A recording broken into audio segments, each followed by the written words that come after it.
ബഹുമാനപ്പെട്ട അധ്യാപകരെ, പ്രിയപ്പെട്ട കൂട്ടുകാരെ, എല്ലാവർക്കും എൻ്റെ റിപ്പബ്ലിക് ദിനാശംസകൾ നേരുന്നു. ഇന്ന് രാജ്യം 73ാമത് റിപ്പബ്ലിക് ദിനം ആഘോഷിക്കുകയാണ്. ഇന്ത്യയുടെ പരമോന്നത ഭരണഘടന നിലവിൽ വന്നതിൻ്റെ ഓർമ്മക്കായാണ് ജനുവരി 26-ന് രാജ്യം റിപ്പബ്ലിക് ദിനമായി ആഘോഷിക്കുന്നത്.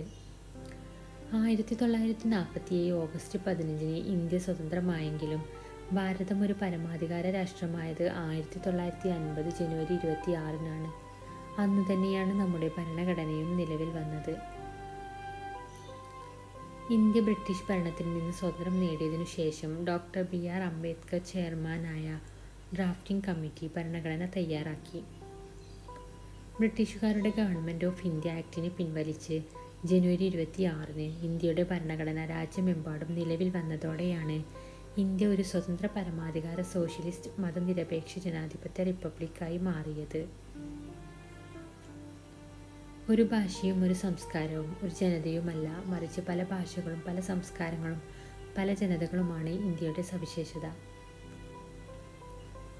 ജനാധിപത്യത്തിൻ്റെ മുഖമുദ്രയാണ് സ്വാതന്ത്ര്യം.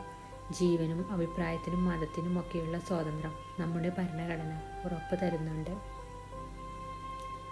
ജാതി മത ഭേദമന്യേ വിവേചനമേതുമില്ലാതെ എല്ലാവരെയും തുല്യരായി കാണുന്ന നമ്മുടെ ഭരണഘടനയെ ഓർത്ത് അഭിമാനിക്കുന്നതിനോടൊപ്പം അത് നിലനിർത്താനുള്ള പ്രവർത്തനങ്ങൾ കാഴ്ചവെക്കുമെന്നും ഈ സുദിനത്തിൽ നമുക്ക് പ്രതിജ്ഞ ചെയ്യാം. ജയ് ഹിന്ദ്.